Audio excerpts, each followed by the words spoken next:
Damn, I was speaking the whole time I wasn't even logged in.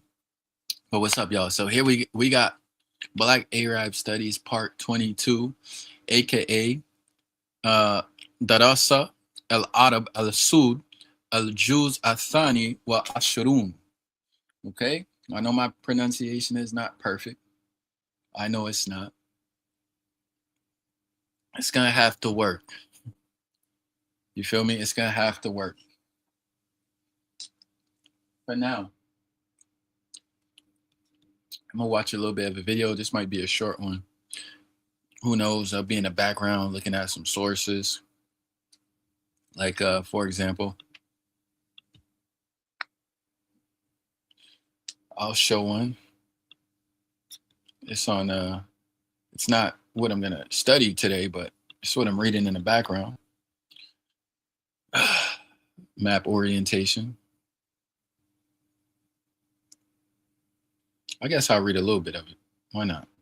In cartography, the term orientation refers to the arrangement of the cardinal directions with respect to the normal reading position of a map specified by the direction of the upper center of the map. It should not be confused with the meaning of the term in map use, namely the verb to orient, wherein it means to put into correct position or relation, that is, to rotate a map in hand or on a plane table, so that the lines between features on the map are parallel with the corresponding lines in nature. Okay, so I even had this incorrect. Map orientation. I read the title and thought I knew what it meant. So I'm going to start over. In cartography, the term orientation refers to the arrangement of the cardinal directions with respect to the normal reading position of a map specified by the direction of the upper center of the map. Okay, it's a little bit confusing, but I think I understand. It should not be confused with the meaning of the term in map use, namely, let me make this bigger, the verb to orient, wherein it means to put into correct position or relation, that is, to rotate a map in hand or on a plain table. See, I don't like how this is written. Too many run-on sentences.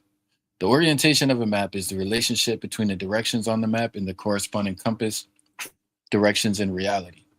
The word orient is derived from Latin oriens, meaning east. Okay. In Middle Ages, many European maps, including the ubiquitous tripartite Orbis Terram (TO) maps, were drawn with east at the top, meaning that the direction up on the map corresponds to east on the compass. Okay. Today, the most common but far from universal cartographic convention is that north is at the top of a map. Several kinds of maps are often traditionally not oriented with north at the top.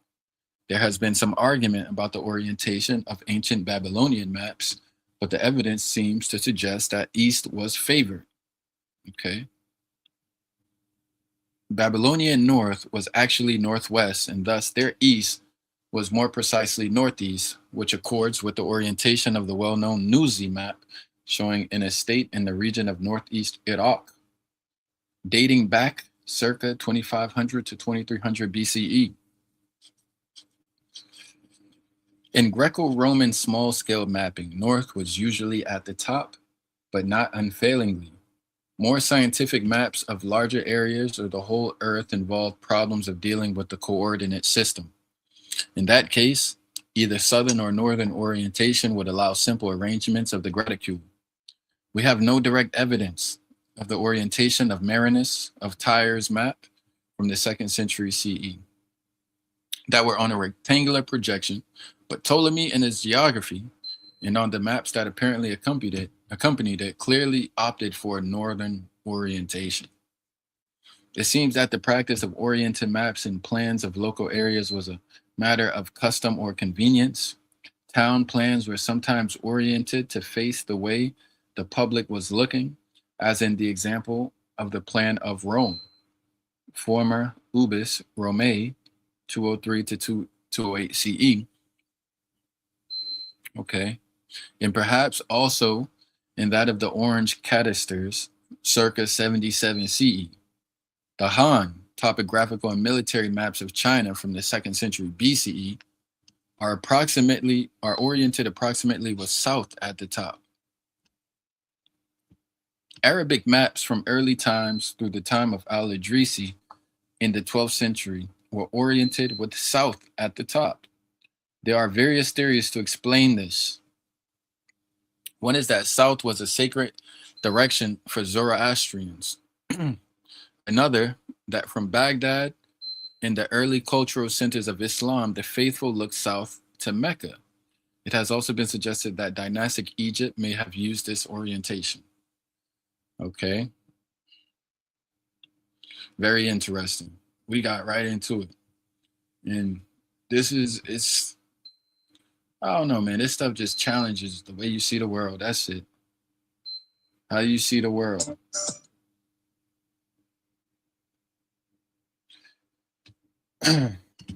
Give me one second.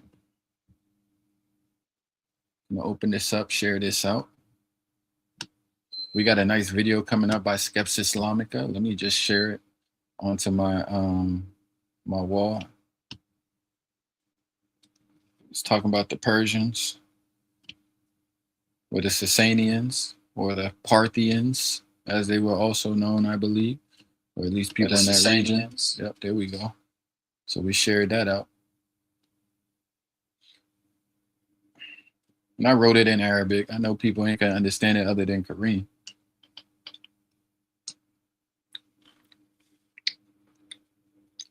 دراسات العرب أسود الجزء الثاني والعشرون.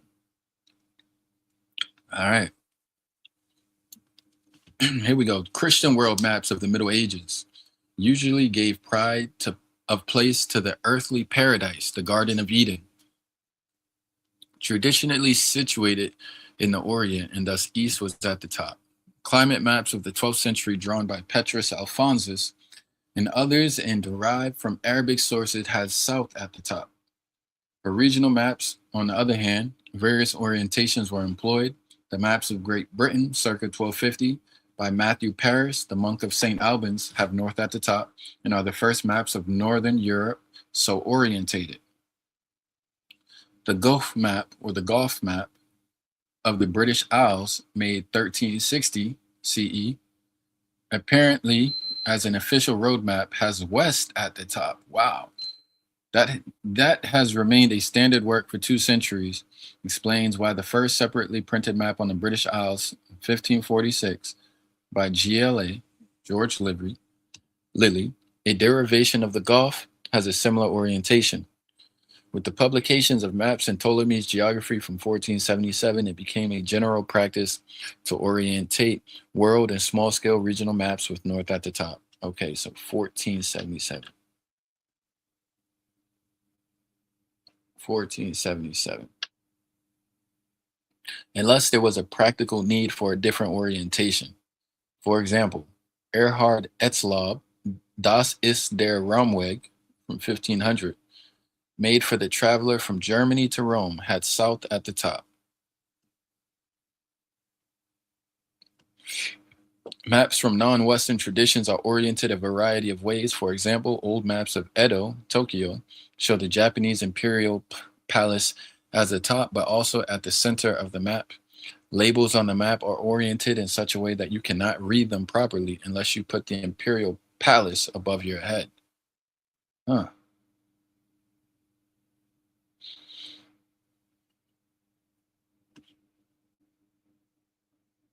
All right, so I ain't gonna go too far into that. That's just an introduction. We're gonna play this video on the Sasanians. It's called How the Sasanian Empire Really Fell. So it seems like it's gonna be historic.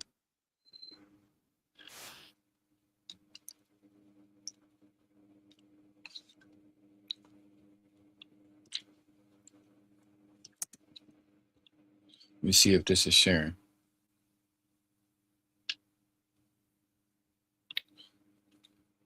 I haven't watched it yet, so it's gonna be the first time.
Looking at his name,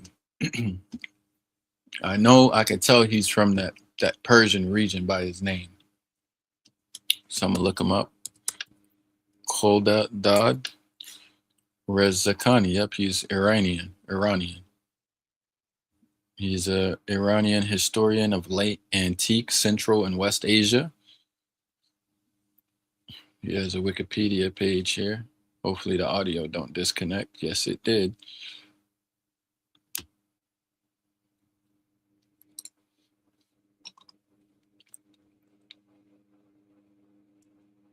He's from Tehran. He's a global historian who has published on late antique Iran and Central Asia, particularly Sasanian history, educated initially in philology and medieval history. Rezakani's work encompasses comparative approaches to world history, using Central and West Asia as areas of focus and encompassing matters of culture, language, and political history. Chronologically, Rezakani's research is most concerned with the first millennium, particularly the first period of transition from late antiquity to early Islam. So this is going to be a very interesting study. I could tell this is going to be good stuff. It's 3 hours though, so we're not going to get through that in one night. But we're going to try to get at least the first 42 minutes chopped down.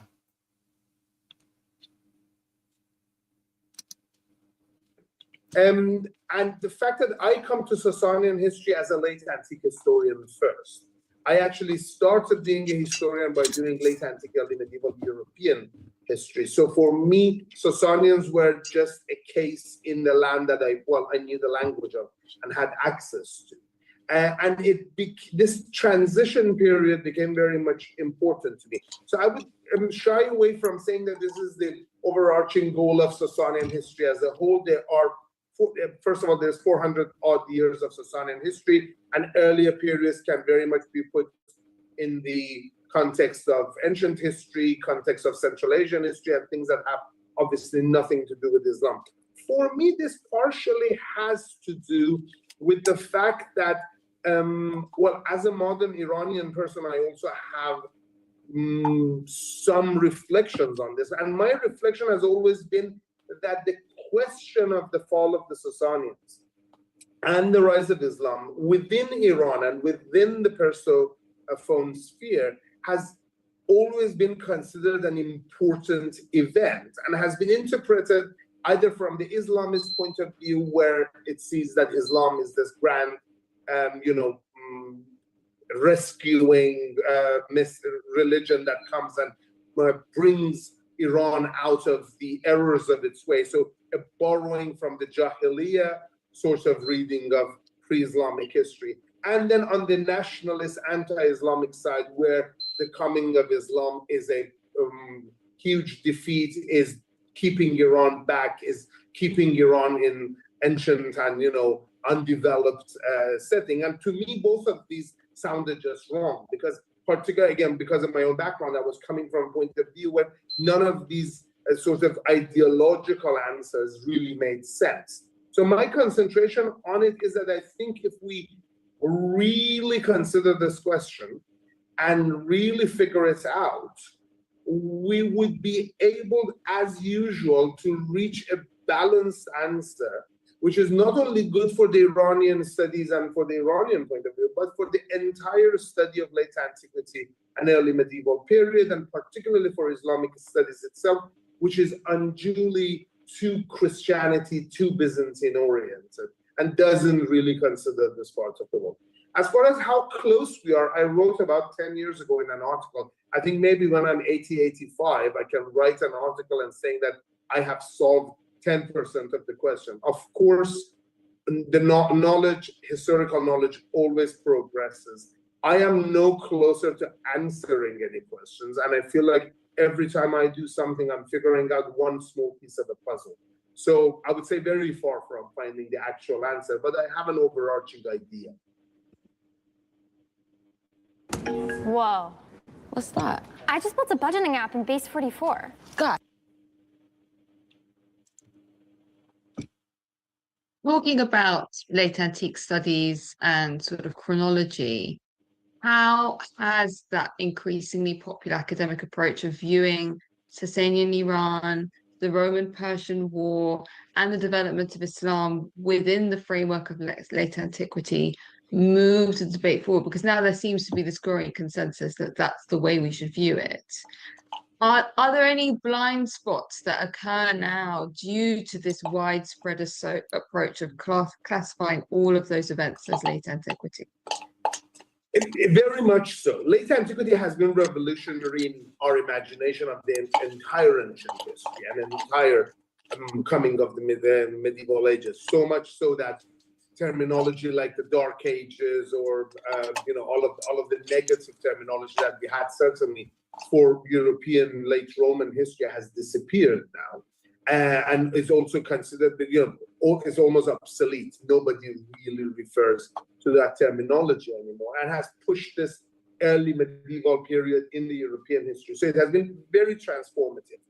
In Sasanian history, we still don't really have a consensus, I would say. One of the reasons, to be quite honest, and let's show our cards from the beginning, talking about Sasanian history as a field is a bit of a scam. Because when we talk about late antiquity, when we talk about Roman history, we're talking about tens and hundreds of researchers, anywhere from, well, thousands probably, anywhere from a position of a senior professor. When we're talking about late antiquity, we're talking about somebody like Peter Brown, who's still fortunately around and we can use his wisdom, down to hundreds of students that we have. When we talk about Sasanian history, we're talking about less than the fingers of two hands, I would say, that are really Sasanian historians. People who can call themselves Sasanian historians, I would say historians would be very, very few. And even people who just generally work in the Sasanian period, probably, I would say less than 20. Now that I'm trying to recall, maybe there are 12 of us, So talking about a field is a bit of a misnomer here. And within the field, being so small and still being so marginal, because there is no money in it, there are no jobs really advertised for Sasanian historians, really, it still is a job of ancient Iran, which can go anywhere from, Achaemenid history. Achaemenid does, imperial thing, but should be even Elamite stuff, or you would at the very most have a late antique position, which very, very, very, very, very rarely would go to somebody who's the Sasanian history. Is much more of a Byzantine, Roman, and if it comes east, increasingly early Christianity and possibly Armenology or something of the sort. So when we talk about the field, this is the problem of not really existing. But within the study of it, late antiquity has been important because it has put the entire Sasanian Empire, which is not size-wise that different than, well, certainly bigger than the Eastern Roman Empire, but it's not even that different than the entire Roman Empire, as a parallel to the Roman Empire. And now a lot of things that we study in the Roman transformation in late antiquity are being applied to the Sasanian world. We see many of the same methodologies that have resulted in very good things, many of the same source criticisms and the study of the sources. So for example, traditionally Sasanian history doesn't really bother about sources beyond the Iranian ones, Middle Persian things, the Arabic ones, and then, Greek ones. But now, exactly like late antiquity, you have a lot of attention to Armenian sources. Well, very few, but still there's some attention to Georgian sources, and of course, Syriac Aramaic sources. So in those senses, it has been very useful. In some senses of paying attention to religious communities like the Christian and Jewish communities of the Sasanian Empire, it has been also very useful. There has been less attention, interestingly and ironically enough, to the majority religion, supposedly majority religion of Zoroastrianism, which I'm sure we will get into, but still there are some studies of that. So in that sense, it has been very useful and very transformative, and it has helped drag Sasanian studies a bit out of the slump of being just an Iranian studies field where you read these Zoroastrian texts and decide that you know everything about Sasanians. On the other hand, there is an increasing, I would say, neo-Orientalism that this has caused. Because then the same thing that happened in the Roman Empire are supposed to be found here. So there is an oversized attention being paid, for example, to the structure of the Christian church in the Sasanian world. While, well, Christian church is obviously very important in development of the Roman into what we recognize as late antique Rome and Byzantium and things. But obviously, as important as it was in the Sasanian Empire, we need to pay much more attention to the Zoroastrianism, and we don't. And the reason for that is manifold. I could go through it, and it might be beyond the limits of this, but we might not be badly served if we do discuss it. And on the other hand, the rest of the world gets forgotten. Again, it has to do with how small the field is. But the East, the connections to Central Asia, the connection to the Indian Ocean world, largely the connection to the Arab world, all of these are really neglected. My 2016 book, Reorienting the Sasanian, can't believe it's already 10 years old. It was an attempt to bring this east to the Sasanian world within the confines of late antiquity. Mostly chronologically, I did it. But that was the point. That was the sort of bringing, hey, besides Rome, there is another world to the east of the Sasanians as well. We should pay attention to that as well. So late antiquity has been, I would assess it as largely positive for Sasanian history. And so I would call myself late antiquitist and a Sasanian historian still. But it has been also limiting.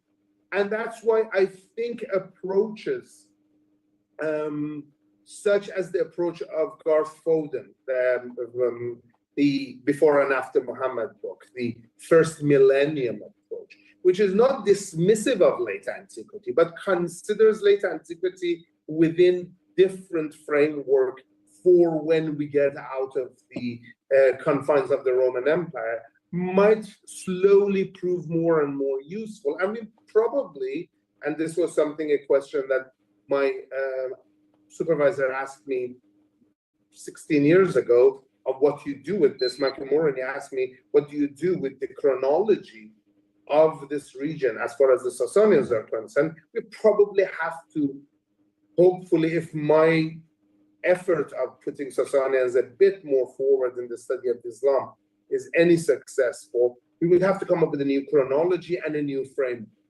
which is, again, not dismissive of necessarily of the late antiquity and late antique framework, but defines more variables for it.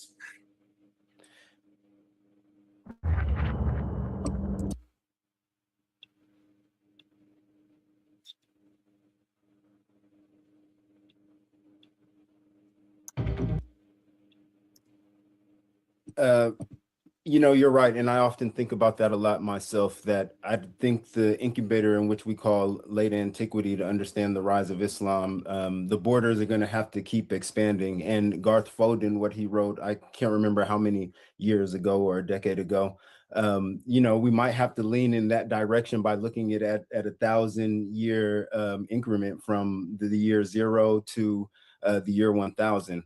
Exactly. And you said a lot of many interesting things, such as I really do agree. I've kind of taken the Sasanian Empire for granted in my own research into the origins of Islam, always looking at a more Greco-Roman centric way of trying to understand it. And yeah, the whole Sasanian world just gets swept under the rug. You know, in your book, Reorienting the Sasanians, I went on so many side missions reading things that weren't necessarily related to this podcast, such like the Hephthalites and the Western Turkic Khanate that I just had not too much knowledge about. That I imagine that a Sasanian world kind of book, much like they have a Umayyad world, is definitely in order. So yeah, so my next question is, in contrast to James Howard Johnston dubbing it as the last great war of antiquity, you referred to the 7th century Roman-Persian War as the first great war of the Middle Ages. How does this reframing of chronological divisions alter our perspective on the war and its consequences? Thank you very much, and I totally agree about the original statement that you made, obviously, about Professor Howard Johnston's work and my work. I wouldn't put it at the same level. Professor Howard Johnston is my hero, is my academic inspiration, and is my mentor. So my work, more than anything opposing him, is a commentary on what a monumental work that he has done. But I think part of this is that, as James mentions, he considers this the last war of late antiquity, in the sense of the last great confrontation of Rome and its old adversary of the Sasanians, which in the Roman view ends up in the Roman victory and thus ends at a conclusion. And then Islam comes and blows the whole thing up. Obviously, the entire Sasanian Empire disappears, and, well, the majority of the Byzantine Empire disappears too. And so this is it. This is the last time that these two great powers fight. There are details that what I'm doing discusses that disagrees with what James does, including the narrative of victory. And that doesn't come from any, I don't know, I always have to, being Iranian and working on Sasanians has this problem that is assumed that I am nationalist and that I'm trying to defend the Sasanians. I am a citizen of a couple of countries, and I don't consider myself a nationalist of any of them. And certainly I'm not a nationalist of an empire that disappeared 1400 years ago. And my point is something else. My point is that we consider breaks. We consider that this happened and there was a break. And that the Islamic conquest popped out of, again, how it is usually pictured through Islamic sources, out of Arabia, and comes and conquers both of these empires, destroys the Sasanians completely, and takes over most of the Byzantines. And for me, that popping out of Arabia is the problem. And what I see is that, first of all, is chronologically, I think we should sort of ring a bell in everybody's head that the end of the Sasanian Byzantine wars of the 7th century is somewhere between 628 and 630, right? The beginning of the Islamic conquest is 636. It's 6 years after. It's not that long after that. So, and the people who are actually involved in it, which we call now, I'm sure we will get into this, whether it is the Islamic conquest or the Arab conquest or whatever, are people in this southern zone of the Syrian desert, the region of southern Syria, Jordan, Palestine, southwestern Iraq, northern Saudi of today. And we don't consider these people at all in the wars of the Sasanians and Byzantines, while these people live on the borderlands of the Sasanians and Byzantines too. And sort of, I have kind of given this movie-like view of this, that we have this view of the world of late antiquity from sort of middle to northern Mesopotamia up to about 628, 630. And then all of a sudden we switch and our camera sort of moves all the way to Mecca. And we start with the life of Muhammad and come to Medina, and then Muhammad dies, and then Abu Bakr comes, and then Umar comes, and the conquest starts. And then we view the conquest from the south to north. What happens if we just keep the camera in northern and central Mesopotamia? How is that looked at? And what happens if, before this happens, we put a camera also in northern Syria? how are these things viewed if we just don't change our point of view?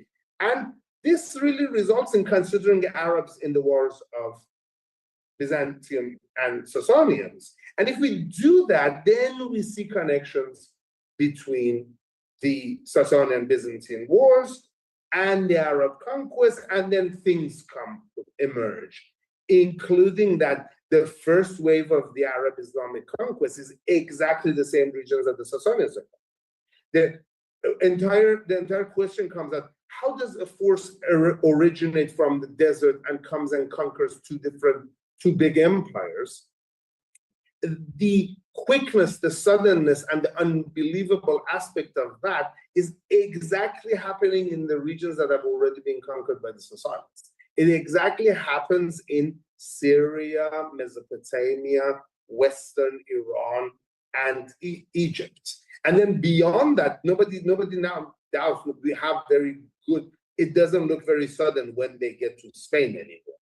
About 80 years later, it's the fact that how can during the 11 odd years of Omar's conquest, Omar's caliphate, they conquered so much. If you look at it, that they didn't conquer it anew, that the people who were conquering were probably part of the game already, makes sense. So for me, if we are imagining this grand war of the East and the West, the Crusades, whatever, if we want to continue on that theme, which I have problems with, because I think that itself is very Eurocentric and very much based on understanding of the East and West, and going back to the Greeks and Persians and Alexander and things of the sort, which have much helped modern racism. But if we keep on that confrontation of the East and the West, this actually really is the first war that results in all of the other wars. That this is the opening of the Southern Front, the beginning of the presence of Arabs in this world, and that we should be considering within this continuity.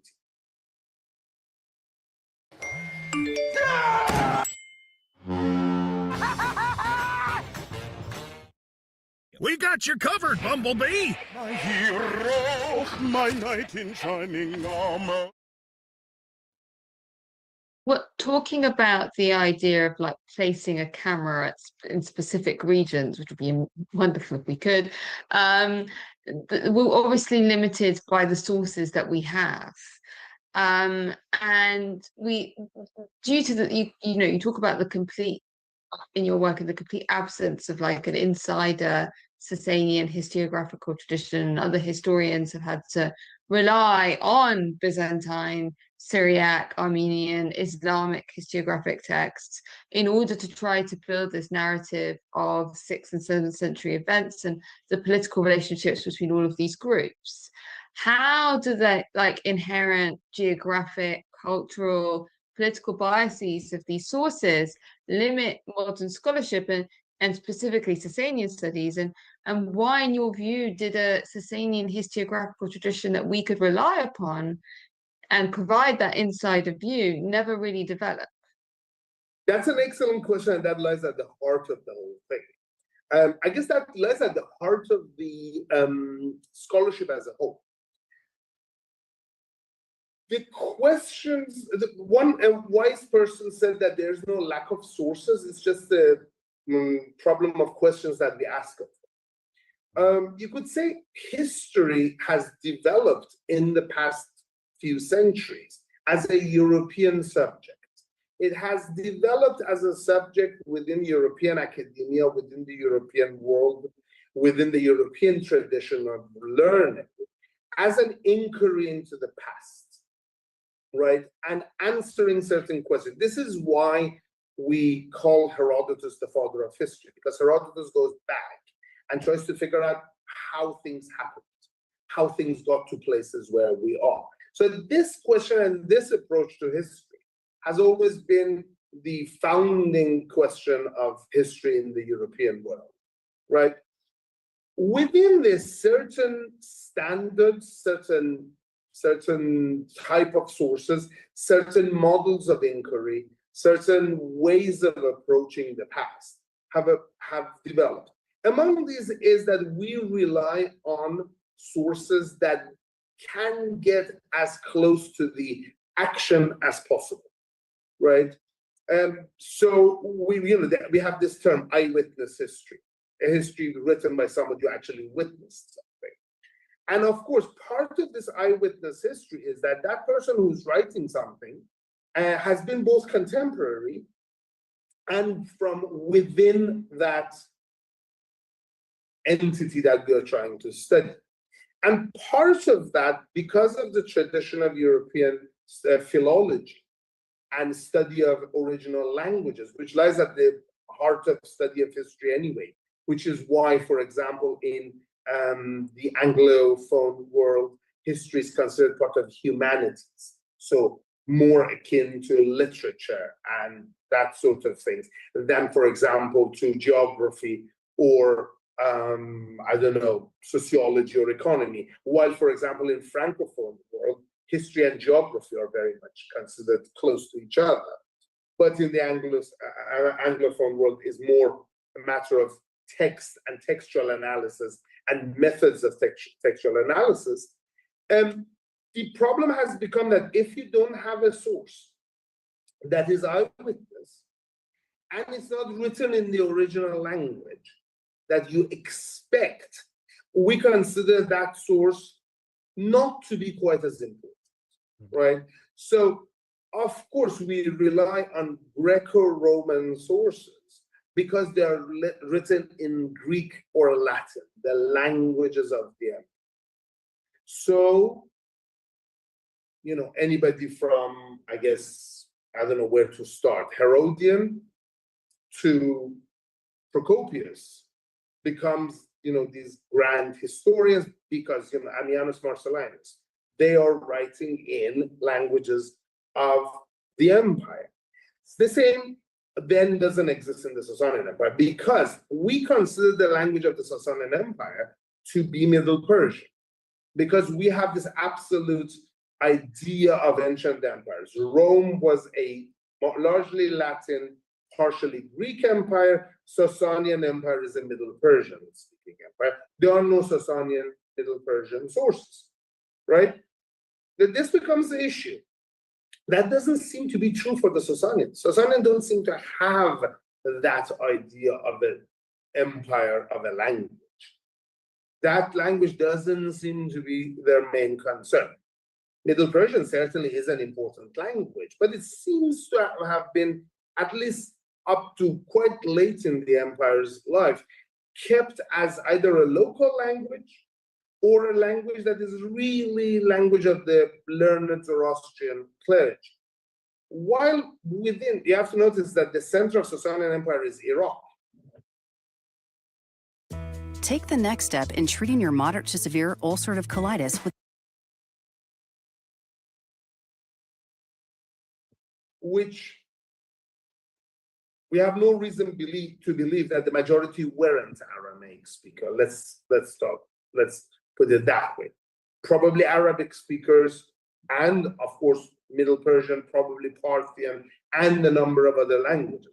But it wasn't a Middle Persian speaking empire. Middle Persian wasn't the language of the Sasanians.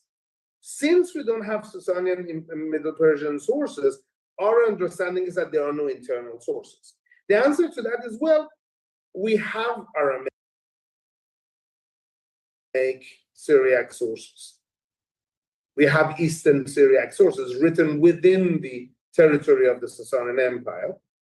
We have Armenian sources, which are, again, Armenia was part of the Sasanian Empire. So Armenian histories, despite the fact that they're writing only about a region, are Sasanian, internal Sasanian contemporary compositions. And then greatly, translation is a completely legitimate way of keeping historical records. And as uniform as the narrative of Sasanian history is in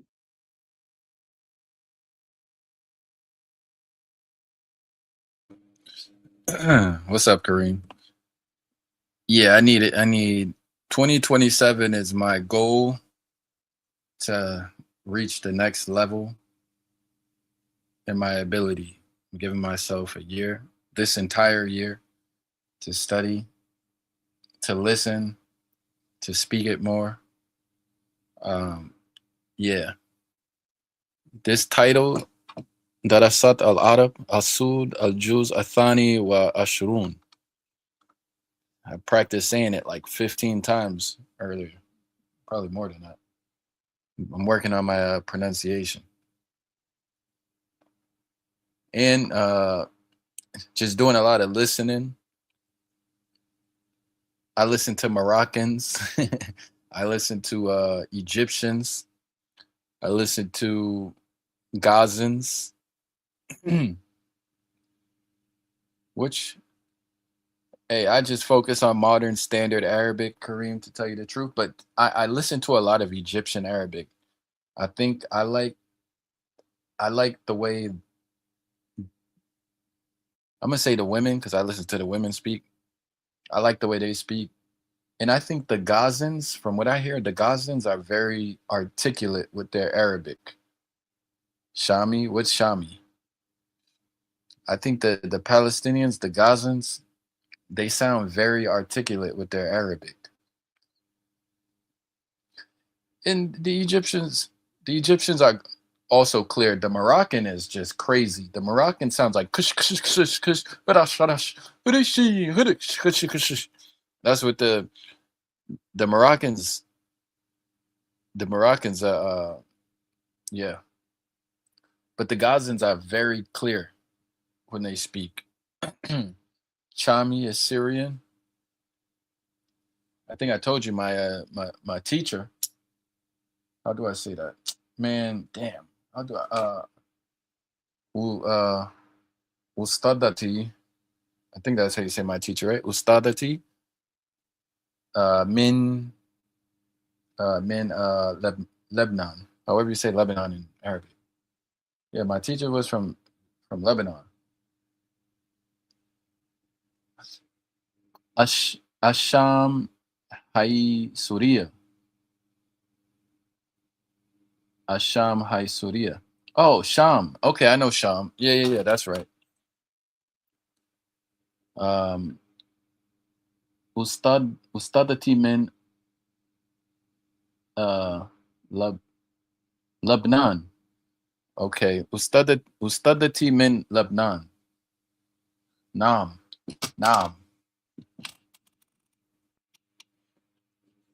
So this video here is it's the history of the fall of the Sasanian Empire.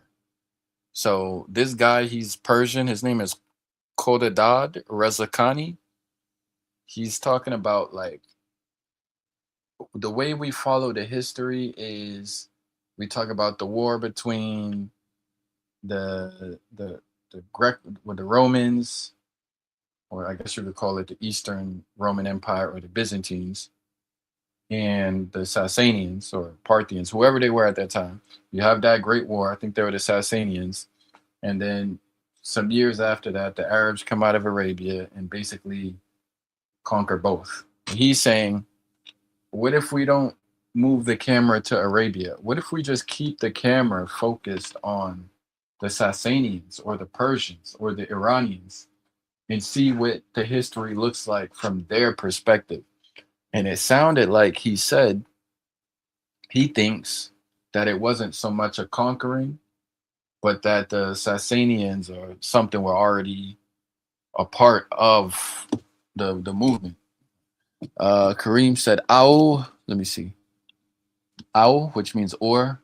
Ustadati Lebananiya. Okay, my teacher is Lebanese. So, or you can say, "Aw Ustadati Lebananiya." Lebananiya. Yeah, I got you, Kareem. So I can either say my teacher is from Lebanon or my teacher is Lebanese. So yeah, this guy, he's talking about the history of the Persians or the Sasanians. Islamic sources, anything from Al-Tabari to I don't know, Dinawari and, well, whatever remains in al-Masudi and whatever is in Hamza al-Isfahani and all of these people, it seems that there was a historical tradition, but it existed, yes, because there is a pretty uniform narrative. You know, the differences between those narratives are the same or even sometimes less than what you have for Roman history, right? You have different perspectives, but it's the same general history. So I would dispute the idea that we don't have sources for Sasanian history. It's just that we just don't look at those sources from the way they are recording facts, which is not necessarily answering the same questions that we are asking of the Roman Empire. Those sources are written for different purposes. They are not necessarily keeping the same chronological order. They are not necessarily. Yeah, you know what, Kareem? I think he did say that. He was saying, I think he was saying how some people might be like, how did this band of Arabs come out of nowhere and sack the Iranian or the Sasanians? But he mentioned there were other examples of this happening prior to, like when who we know as the Sasanians took over. I forget what, the Syrians or something. I forget who he said, but he said it was done before. Ant Shaks Mumtaz Aki. All right. I think that the power was not connected to the masses. Okay.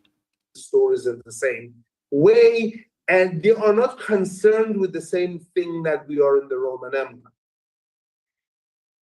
And of course, yes, as you very correctly pointed out, there are geographical biases and differences. So then the Armenian history obviously is talking about Armenia and the rest, Armenia and the Roman Empire and the Sasanian Empire. So the Syriac sources are obviously written mostly by the church, adherents of the Church of the East. So it's about that. It's about the world of this, minority group, this particular church towards that.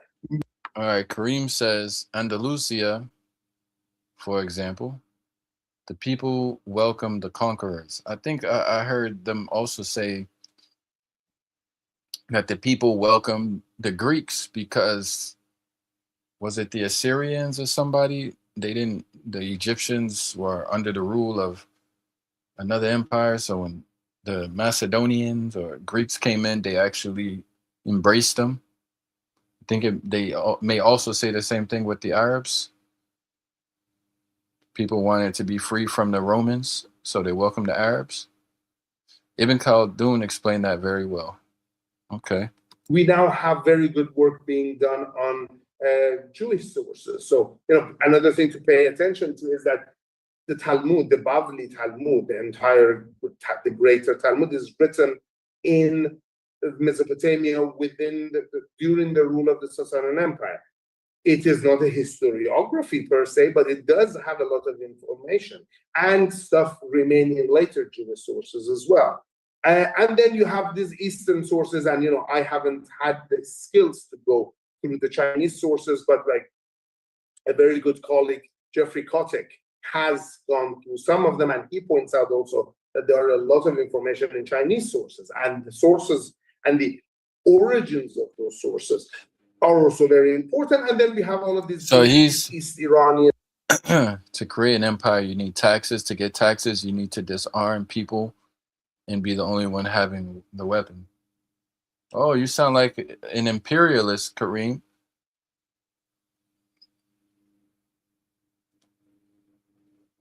It's okay. We're going to take Alberta. So when we take Alberta from Canada, Kareem, just understand, man, it's a part of the game, bro. We want Alberta. We want Greenland. We want it all, Kareem. We need that. We got to protect the northern Arctic zone. We got to protect the Arctic. We got Maduro up out of there. So now we securing the southern regions.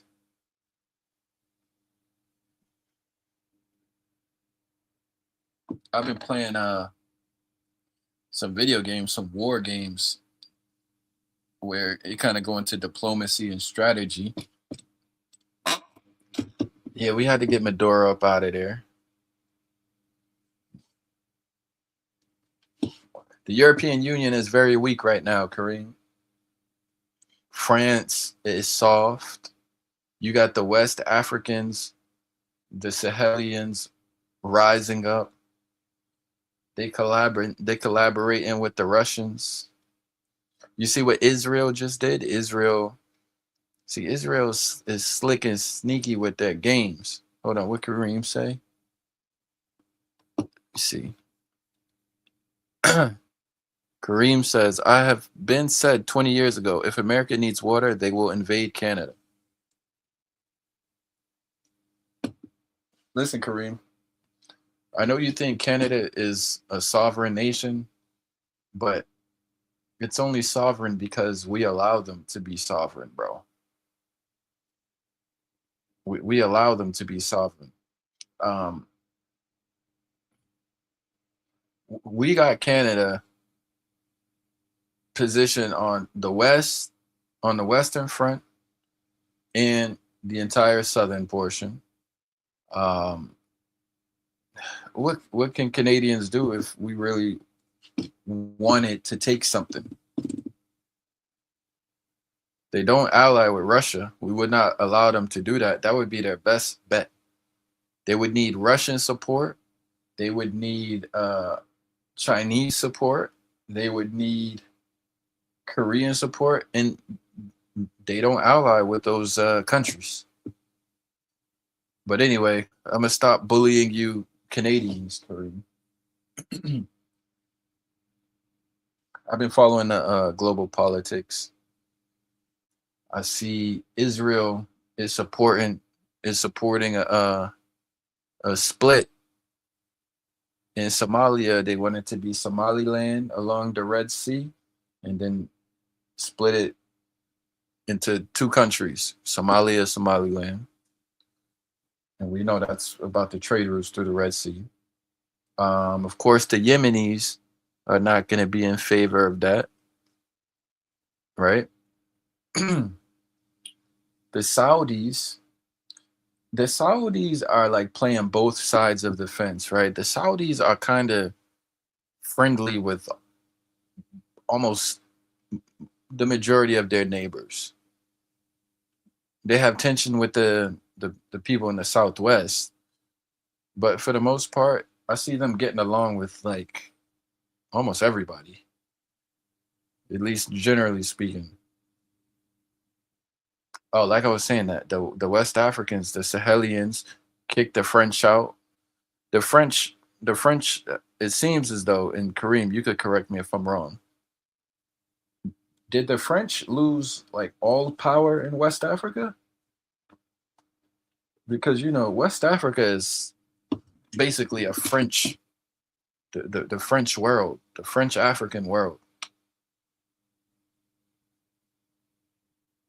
But every time I see France in the news, Macron, he looks very weak. He looks very, very weak. The UK seems, they talk about the UK like it's bad. I don't think they're doing too bad. I think they're going to be all right.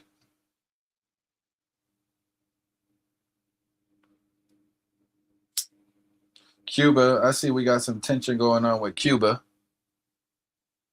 Oh, yeah. Algeria is moving from French as a language. So I guess, yeah, so they're trying to remove French as the dominant language in that country. It's going to be very difficult in that region because French been there for so damn long. And it should be a unifying language for the entire region of West Africa. West Africa and North Africa. Northwest Africa, the Maghreb and West Africa. The Maghreb and the Sudan. It takes one generation? I don't think so. I guess it's going to take a couple generations, Kareem. Because then, like, for example, I think it would be in the best interest of an Algerian, Tunisian, Moroccan, hey, even a damn Libyan. I know Libyans aren't French speakers. At least I don't think they are. Maybe they are. But would it not already make sense to ally yourself with Senegal and Togo and all those regions down there where there's already French speakers? Mali, maybe even Mauritania, right? Mauritania too. I feel like that's already an Islamic world. You have a unifying language. I would keep French. Make it the official trade language or something like that. And I feel like they should also have a common currency in that region. You have so much in common, other than the skin color, I guess. You practice similar religion. I know there are Christians in North Africa too, right? They are poor. They are only good to prey on. Are you talking about the Africans?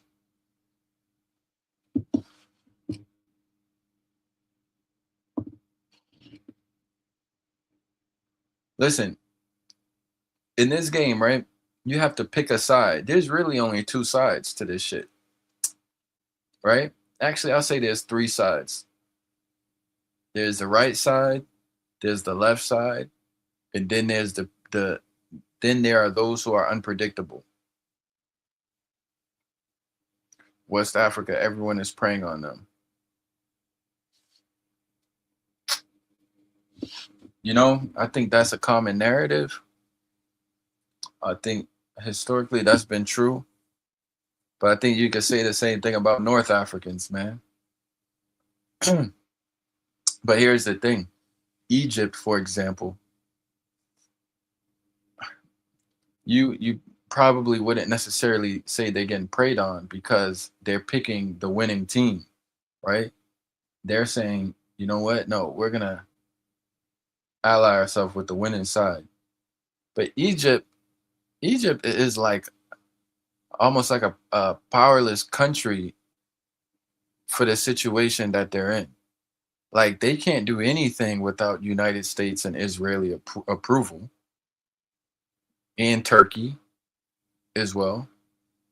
So I feel like the Africans in general get preyed on. There's not an African nation that has any true power. Which African nation has true significant power? They don't have any. Here you are in Emiratis.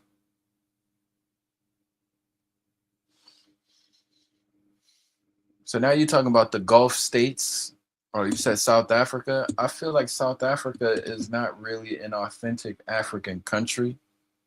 I feel like South Africa is like the United States of Africa. Like it's the USA of Africa, bro. Whenever you let that many white people go in there and do away with your country, you don't have any power. They tell you where to live and what the value of the land you living on is worth, and nah, that's not a true authentic African country. And even still, they ain't got no damn power.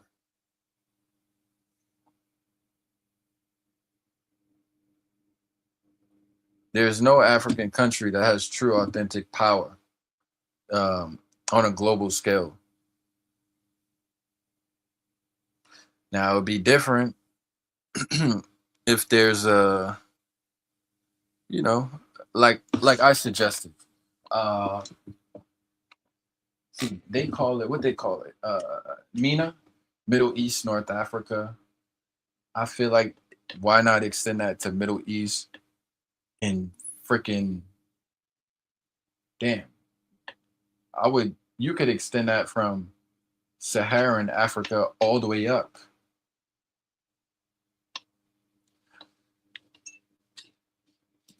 All right, let's hear this dude talk about the And Sasanians. documents that are now emerging in Bactrian and in Sogdian and all of these things, which provide a lot of historical information. So now we could say that we have things for the Sasanian Empire that we don't have for the Roman Empire, including all of these primary sources in Bactrian and Sogdian, which we really don't have for anywhere like Sasanian Empire. So in some senses, we have more sources for Sasanians.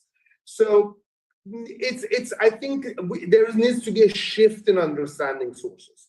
Geographical biases aside, and looking for official imperial histories, looking for Procopius, looking for Theophylax Mokata, looking for Eusebius, looking for Ammianus Marcellinus. That might be a wrong-headed way of looking at sources. Yes, what remains in Islamic sources seems to have some officiality, starting in the late 6th century, probably as a reaction to the fact that Romans did have an official history. But I don't think that we can really dismiss the entire existence of all of this historiographical material as not a Sasanian historiographical tradition developing. It's just that we haven't switched our way of looking at historical sources from the correct viewpoint, I would say. Okay, very interesting. You argue that the 7th century wars were a conclusion of a century of planning. So just to break real quick, this Persian dude is so long-winded. Like, he takes goddamn 15 minutes to answer one question. It's like, damn, dude, hurry up and answer the question. You got these long, drawn-out answers, and you basically repeated yourself. You said what you said in the beginning, and then you talked for like 10 minutes in the middle, and then you repeated yourself again. I don't like when people do that. I don't like when teachers are over-explaining, bro. You have to try to be simple with your shit. And the part that he's like rambling about, he's unsure about. Like, dude, you come here with a premise, right? He's setting a table. I get it. But now it's like, what do you actually think? So many of these scholars, they are very hesitant to say what they actually think. It's always like they're trying to like walk on eggshells and not be wrong all the time. Like, yo, say something and give your evidence for saying it.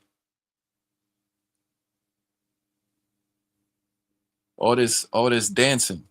You argue that the 7th century wars were a conclusion of a century of planning for the Sasanian Empire.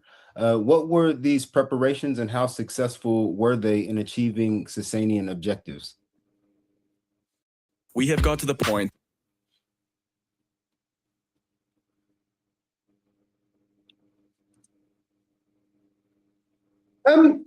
Since I wrote that, I have had very smart comments by people which have correctly pointed out, I suppose, that if somebody is taking advantage of a lot of preparations, it doesn't mean that people who are preparing were necessarily leading to that end. So my argument is in a way a bit teleological, which I should probably modify, and this is among the projects that's going to take me until I'm 80. You see what I'm saying? But my original point was this.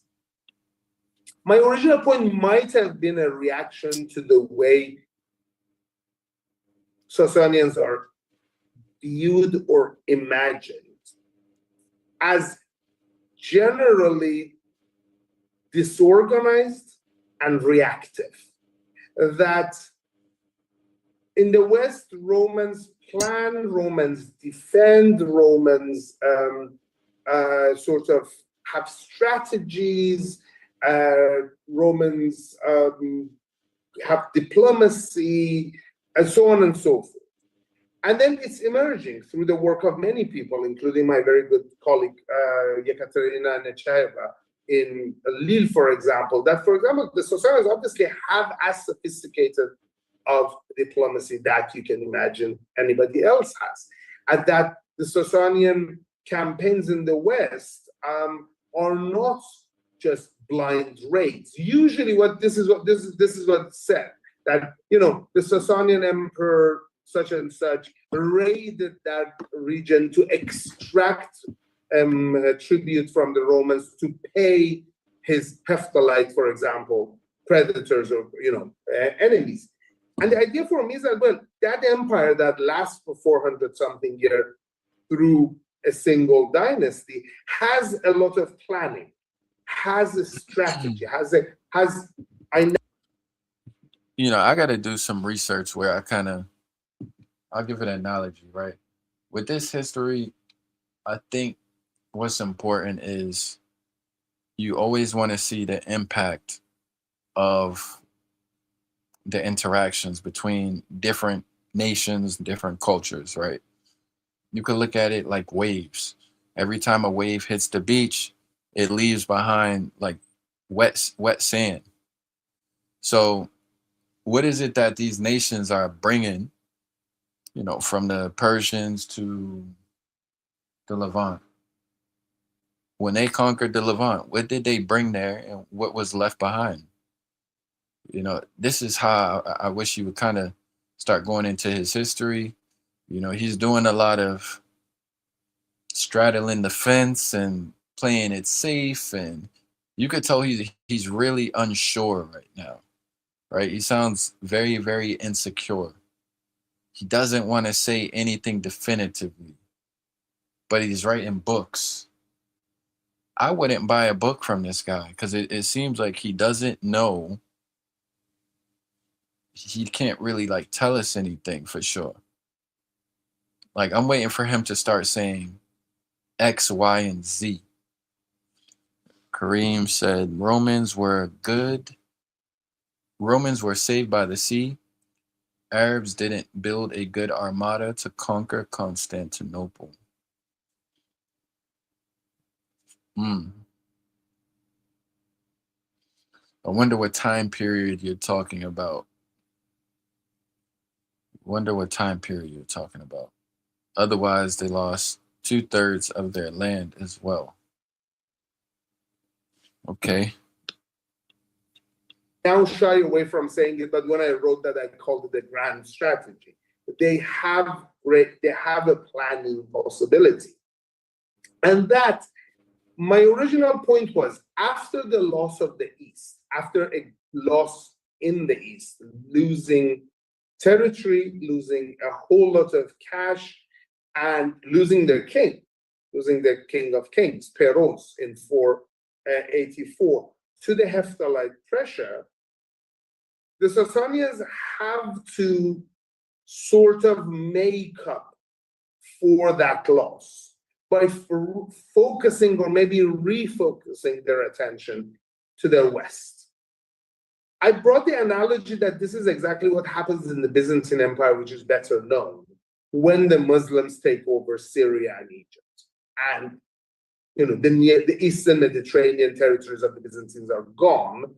So, particularly in economic history sense, the Byzantines have to switch their production, particularly, you know, food production, to Western Anatolia and the Balkans, which wasn't really the center of their economic focus before that, because, you know, Egypt and Syria and other places brought enough grain and other things in. So that was in the Byzantine world. So same thing in the Sasanian world. Losing the East, losing the resources of the East, losing their influence in the East, probably losing their access to trade in the East, necessitates a focus on the West. And well, this is really what we then grandly remember as confrontation with the Romans. Because then from the early 6th century, you do see that the Sasanians are getting visibly more aggressive. They are getting not only extracting resources on a temporary basis and trying to just get money, as is often claimed, but rather now trying to conquer and control. They go ahead, they are looking for strategies of control of the conquest. They're not just coming in, getting money and going back. My great example is in 540s when Khosrow I goes on and conquers Antioch on the eastern shore of the Mediterranean, way into the Roman territory during the time of Justinian, he has this sort of negotiations via intermediaries with Justinian, and he agrees to go back to the Sasanian territories. But he very slowly, while these things are happening, takes his sweet time. First of all, he goes to the shore of the Mediterranean and actually goes and swims in the Mediterranean. And then, as is said, prays towards the sun, which, you know, is said to be, whatever, that religious side doesn't matter. And then comes back, which for me is like sort of a hint that this is no more Mare Nostrum. This is not a Roman pond anymore. This is now I'm swimming in it as well. The Sasanian emperor is swimming in it as well. So it's sort of a symbolic gesture towards the Romans that you are not the only masters of this pond anymore. And then while he's going back to the Sasanian territory, you know, having concluded the contract, the peace treaty, and gotten the whatever money that he wants, you would expect him to just go back home and take care of stuff. No, he very slowly takes a very unusually long road. Kareem, you might have a different opinion. Are you following what he's saying? What do you think about his teaching style? Is it good? Is it, you know, what do you think, Kareem?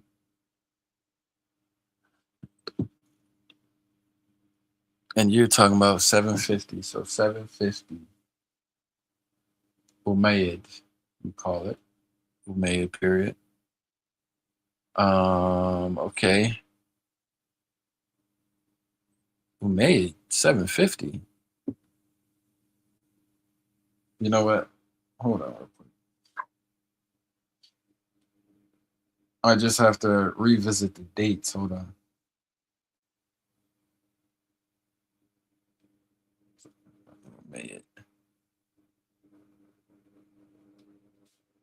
All right, 661 to 750 is Umayyad. He was trying to explain things economically, I guess. Okay. Sieges another city. He has negotiations. He's surveying the land. He's actually looking at what's going on. He wants to know northern Syria. And earlier on, during the time of his father, the Arab ruler of the Lahm region, the Al-Hira region, has also offered to Kavad, the Khosrow's father, that I will help you to go through the desert. I know the routes. I know where water is. I will take you. And why do you keep on attacking the Romans through Nisibis Dara corridor? Why don't you just go from the south, take them by surprise, and defeat them? And I will just help you do that. So Sasanians have this interest in Eastern Mediterranean, which they didn't. They seem to be pretty safely within the east of Euphrates world prior to this. At this point, they seem to be really working on this. And this is doubled with economic changes, economic reforms, which we hear in Islamic sources like Tabari, and then later, you know, well, we hear it in all sorts of Kitab al-Kharaj, and then later even Ferdowsi and others keep on mentioning it. You know, these economic reforms are very central. You know, I don't want to just, you know, say, listen, he talks too much, okay? He talks too much. I see why this episode is 3 hours long. Everything he has to answer it, he takes 15 minutes to answer one question. He's talking too much. And he probably has good information. And maybe I have ADHD, right? But I just feel like when someone asks you a question, like, I shouldn't forget what the hell the damn question was. Like, I don't even remember what the question was, because he's dragging out his answers too long. It's too long. You know, he wants to talk about every little detail. You don't need to tell us every little detail, dude. Gosh. And it actually results in what we see visibly Sasanian power in the West.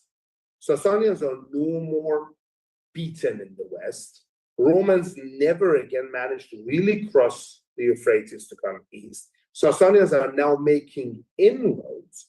And scholars such as Benjamin Isaac have claimed that the 6th century is marking a new phase of Roman Sasanian wars, and that is that it is now total war. Both empires are going for total annihilation of each other.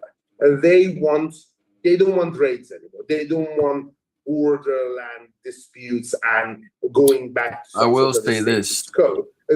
You know, I think this is a very timely discussion, especially what we see looks like is going to be some type of warfare between the United States and Iran. And it's really for Israel, right? It's really for Israel. It's for the protection of Israel. The United States is trying to protect Israel. Israel, I don't know what they're doing, but they got the full support of the United States, like 1000% support of the United States, not necessarily of the people, right? And I hear some people from like the region, Iraq, Iran region, that say they don't necessarily like the leaders in Iran, but I don't think Americans really like Israel.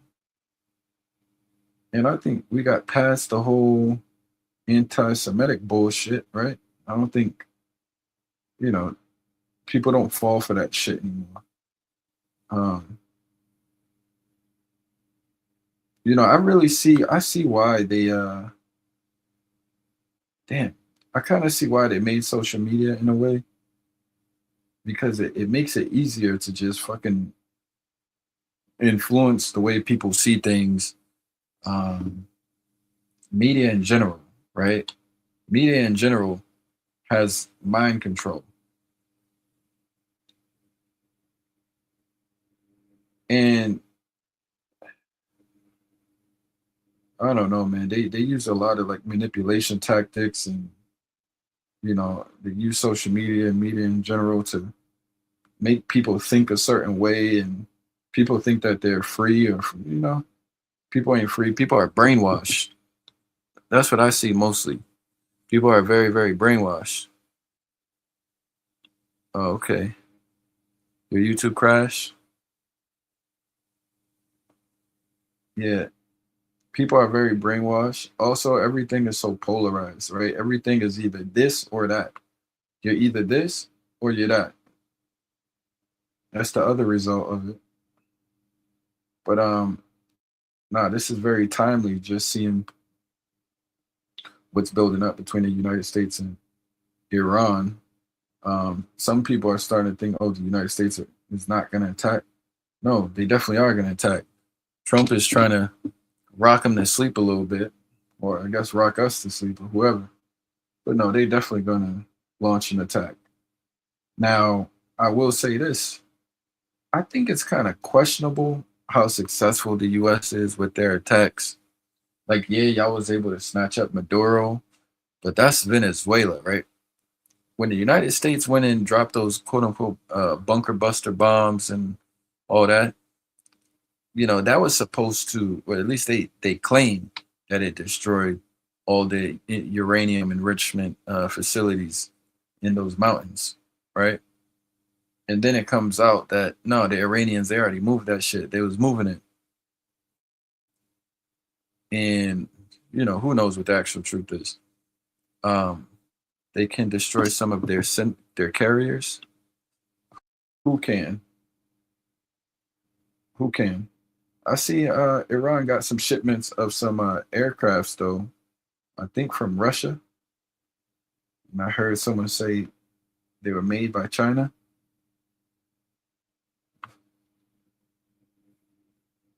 Go back to the video and see what they talking about, what he's They talking about. want to destroy each other. And in a sense, then what you see in the 7th century is that one of them does, at least temporarily. So I think I try, maybe I'm being teleological here. Maybe it is that Khosrow II sees the opportunity and grabs it and is relying for what came before him, and that Kavad and Khosrow I are not preparing the ground for that. I might be wrong there, but there is some sort of a preparation for a Western-oriented, strong, expansionist and aggressive Sasanian Empire in the 6th century. And I have a hard time separating it from the reality that emerges in the 7th century. I think there is a real temptation to be teleological, particularly with late antiquity, because of the succession of events that seem to be mapped out so beautifully, but also the sort of religious dynamics as well sort of prompt that reading quite a bit.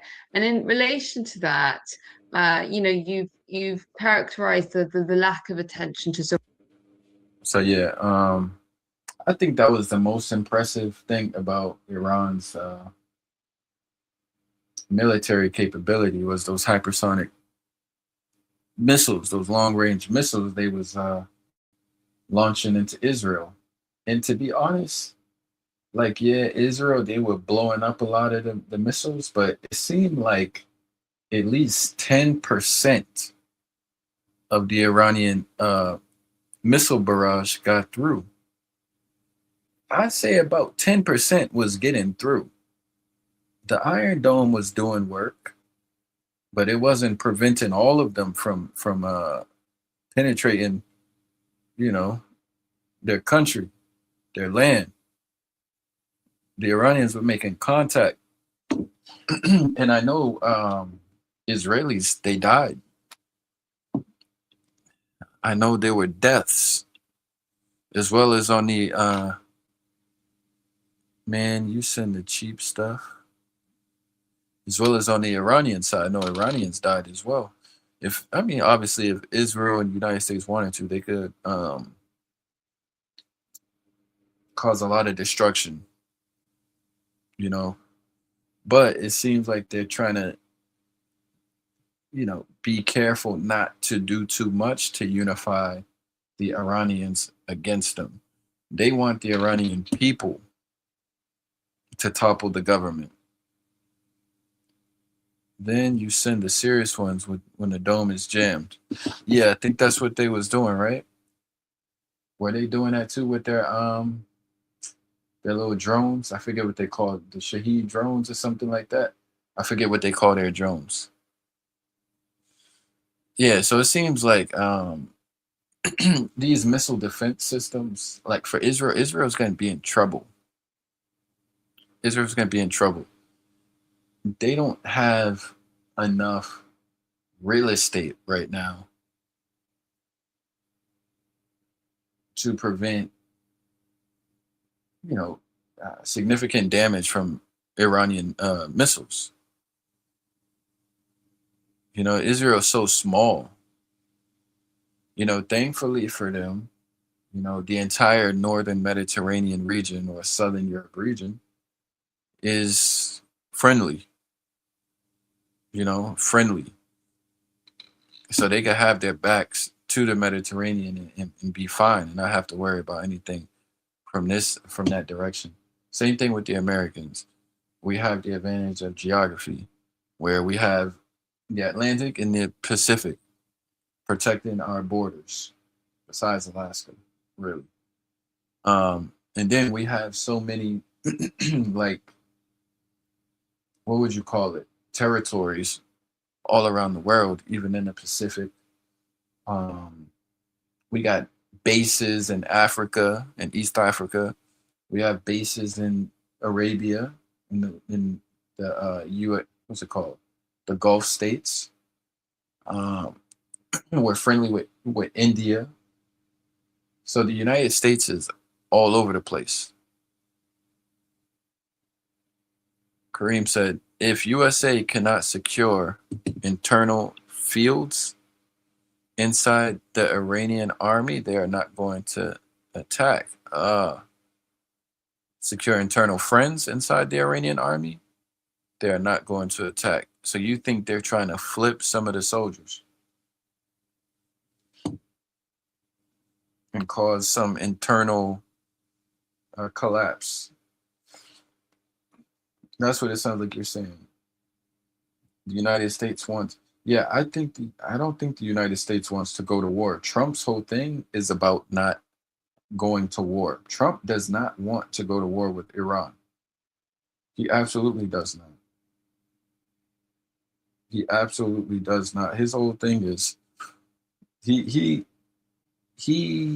likes to show himself as the peacemaker. He does not go around trying to start fights, basically. If he gets into any conflict with another nation, Trump wants it to be quick and swift. He does not want a long, drawn-out war. And Iran is threatening a drawn-out regional war.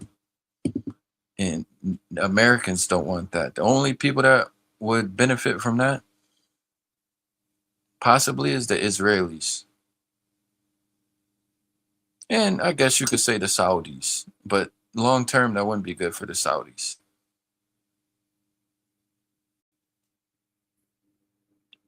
Zoroastrianism when trying to understand the inner dynamics of the Sasanian Empire.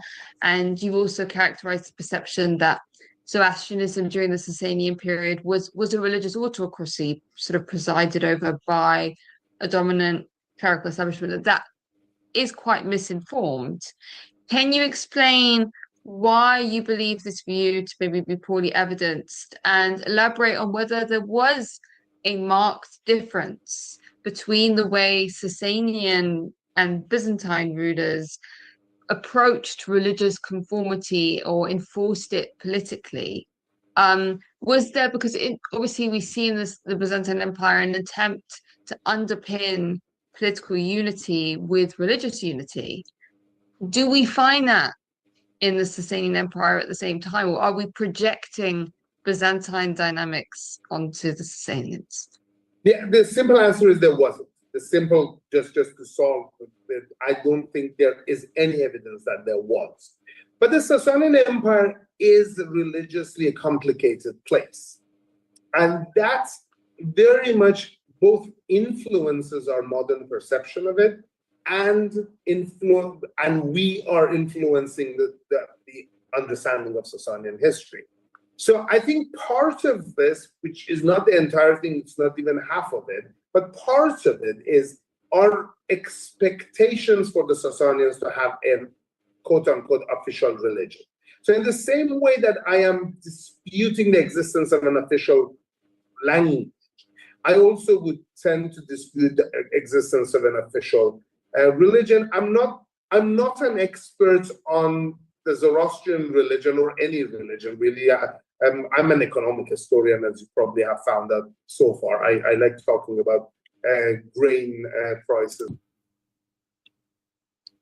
You were right, Kareem. He likes economics, and I think you like math too, Kareem. So, you know, I guess you will understand where he's coming from, right? And things of the sort. Everything else for me kind of goes around there.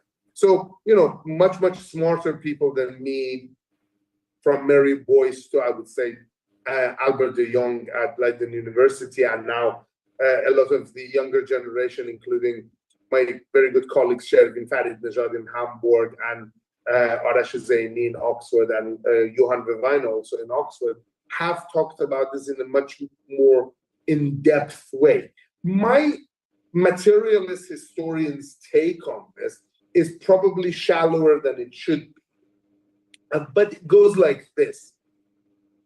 Our assumption that there was an official church in the Sasanian Empire, I don't think is supported by the sources. We usually think of Sasanian Zoroastrianism by taking on a few very disconnected pieces of evidence, greatest of which is the inscriptions of Kerdir, a late 3rd century priest who has left us. What happened? Oh.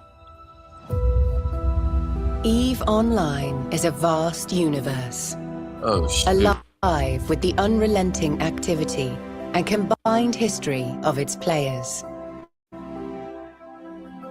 All right, we ain't gonna get dragged into that.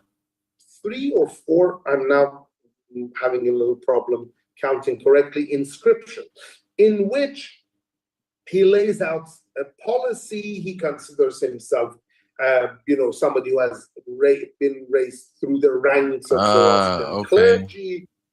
Okay, you know what?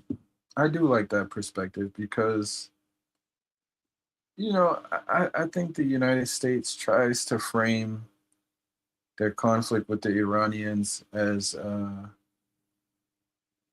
something of pure militaristic and ethical means. But, I guess it's helpful to also look at things from the economical standpoint, what motivates these people or these leaders to do what they do. Right? Because I don't think they're doing it for the benefit or betterment of me and you, Kareem. I think they're doing it for the betterment of them and theirs.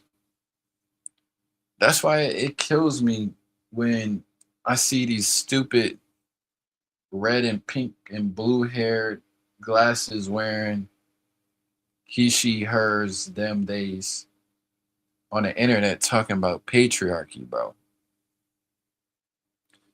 They talking about patriarchy as if it's every man walking around actively like wielding supreme power. Like the people that these pink hairs and blue hairs be trying to yell at, do they realize that's not patriarchy? That's like 0.0000001% of the population. So big corps, Kareem said, big corporations. Yeah, I played Assassin's Creed, right? And here's what I do believe. Assassin's Creed basically is about, I think I'm gonna say shadow governments or secret societies, right? And this is kind of coming out with that whole Epstein file shit. You're starting to see like all this like behind the scenes stuff that be going on with these leaders and whatnot, and what they be doing. Me personally, I want to say I do believe that is true, that this thing does exist, where, I guess to common people, it looks like it's this nation fighting that nation, but it's really not nations that's fighting. It's the few people that have some power that are fighting each other, using nations as a veil, but behind the scenes, they're reaping all the benefits of it, which the average person cannot even imagine what that's like. So, I don't think all people have the same vantage point and perspective. I don't want to hear no pink, blue haired feminists saying anything about patriarchy. There is no such thing. And if there ever was a such thing, there's always females around those patriarchs that are benefiting. And not only are they benefiting, a lot of time they are the influence and motivation for these men to continue to do what they do.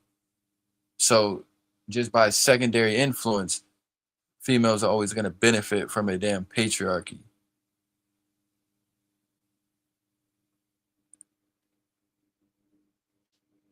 All right, back to the video. From the time of Shapur I, in the middle of the century, to the time of Shapur's grandson, Bahram II, towards the end of the century, and that we can reconstruct some sort of a hierarchy through Kerdir's inscription. And then we sort of expand this throughout the entire Sasanian Empire. to the 7th century, so 4 centuries later.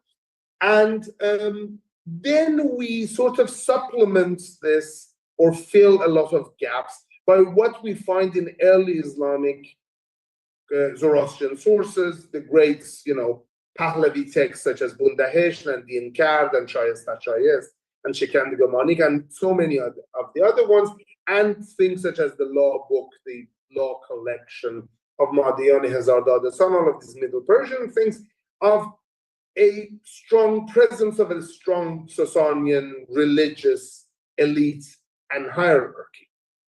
The problem with this is it just doesn't hold. Other than that, logically could say, Khairdir is writing about himself.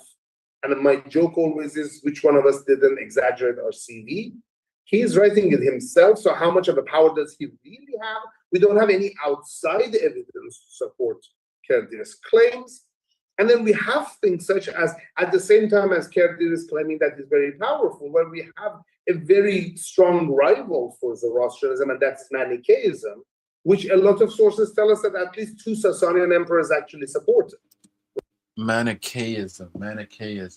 So he didn't say Mandaism. He said Manichaeism. Hold on one second.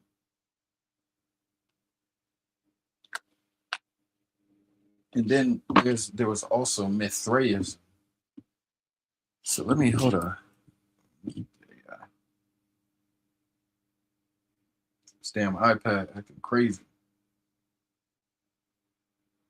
Manichaeism. Let's see what Manichaeism is.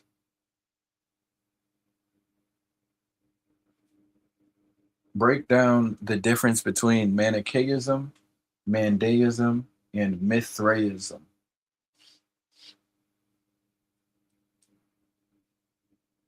Start over. I can't hear you. Damn. I can't hear her. Hold on. Break down the difference between Manichaeism, Mandaism, and Mithraism. Sure. Let's break down the differences between Manichaeism, Mandaism, and Mithraism. Manichaeism was a major religious movement founded by the prophet Mani in the 3rd century CE in Persia. It was a dualistic faith, emphasizing a cosmic struggle between the forces of light and darkness. It drew from Zoroastrian, Christian, and Buddhist elements, and was known for its strict asceticism and focus on knowledge as the key to salvation. Mandaism, on the other hand, is a monotheistic religion with ancient roots in the Near East. It reveres John the Baptist as one of its greatest prophets. Mandaeans practice frequent ritual baptisms and maintain a strict division between the worlds of light and darkness, but they do not share the same syncretistic elements as Manichaeism. It's a small, surviving community to this day, primarily found in Iraq and Iran. Mithraism was a mystery religion centered around the god Mithras, popular in the Roman Empire, particularly among soldiers, from the 1st to the 4th century CE. It involved complex initiation rituals, secretive practices, and was often celebrated in underground temples called Mithraea. Mithraism was a rival of early Christianity, but left no sacred texts, so our knowledge of it is limited to archaeological evidence and inscriptions. In short, Manichaeism, dualistic, focused on light versus dark, founded by Mani. Mandaism, monotheistic, focuses on John the Baptist, ritual baptisms. 3. Mithraism, Roman mystery cult, secret rites centered on Mithras. Okay. Manichaeism. Manichaeism founded by Mani in the 3rd century. I don't really hear too much about Manichaeism. Mandaism sounds like a Christianity that is a John the Baptist oriented Christianity, whatever that means. Mithraism is a cult. So like a little secret society, or yeah, that's what that is. How far through this video did we get? 47 minutes. All right, that's just about as much as I wanted to get. I'll play a little bit more than in this live stream. A very strong rival for Zoroastrianism, and that's Manichaeism, which a lot of sources tell us that at least 2 Sasanian emperors actually supported, right? At the same time that Shapur is writing on, Shapur I in the 3rd century, is writing on his points, Mazda Yasin Bab, شاپور شاهنشاه ایران و ان ایران که چهره از یزدان, the Mazda worshipping Lord Shapur, the king of Iran, who, well, his son says an Iran, who's descendant or who's from the image of God. We know that Mani writes one of his major Manichaean texts in his honor. And we have evidence that Shapur and his son Hormuz al-Dashir, Hormuz I, actually support Mani, right? So just put the situation exactly at the same time and try to imagine Justinian, well, not at the same time, later period. Try to imagine somebody like Justinian supporting any other religion. Or imagine, I don't know, Philip II of Spain, the very Catholic king, supporting any other religion, right? And then when you get further on, well, Mazdakism is too messy, but Mazdakism exists, at least one Sasanic. We could interpret that as, okay, Kavat's attempt at breaking the power of the Zoroastrian clergy, although we'd never have anybody, if you have the name of Mazdak, or other people who are mentioned in some Roman sources, how come we don't have the name of the Sasanian head Mobed, head priest? There is no Mobed against whom Mazdak is rebelling, right? When you have in the Roman sources, you have all of these the Christological fights. You have both sides, right? You have John Chrysostom and you have, who's the, oh my God, Nestorius? No, not the other one. Sorry, I'm forgetting my Christological characters. But we have both sides, right? We know both sides of the game. We don't have them in this society, right? And then the last Sasanian king, Khosrow II, based on all sources, and I don't think anybody doubts that, marries one and probably two Christian wives. Again, imagine Justinian marrying a non-Christian wife, or Philip II marrying a Muslim or a Jew. It never would happen. So if an empire is so closely intertwined with its religious structure, it would be really hard to imagine that its emperor not being that hard into that religion, right? So my evidential basis is that we don't see a priestly class. We don't really see a Mobed on Mobed, a chief Mobed of the Sasanian Empire, right? We don't see this struggle. Of course there are Zoroastrians in Iran. Of course within the empire, I would even wager they were by far the majority as far as their religion goes. But there is no state religion. We cannot really think of a Sasanian state religion. The problem of viewing it as a state religion then becomes is that, first of all, we are okay. Now I'm kind of following this part. This part is good. I like that he's, he sounds sure about what he's saying now. Like I actually believe him based off of what he's saying. Not that I went and checked myself, but he at least sounds like he's confident and he's given his reasons as to why he's coming to that conclusion. Zoroastrianism is very strange and alien, right? It's not an Abrahamic religion. It's not, as Garth Foden wrote years ago, a universalist religion either. So it's very hard for us to comprehend it, to fathom how it works. And it doesn't have claims to converting anybody. So the idea that it's not interested in supersession and extending itself, again, sounds very strange.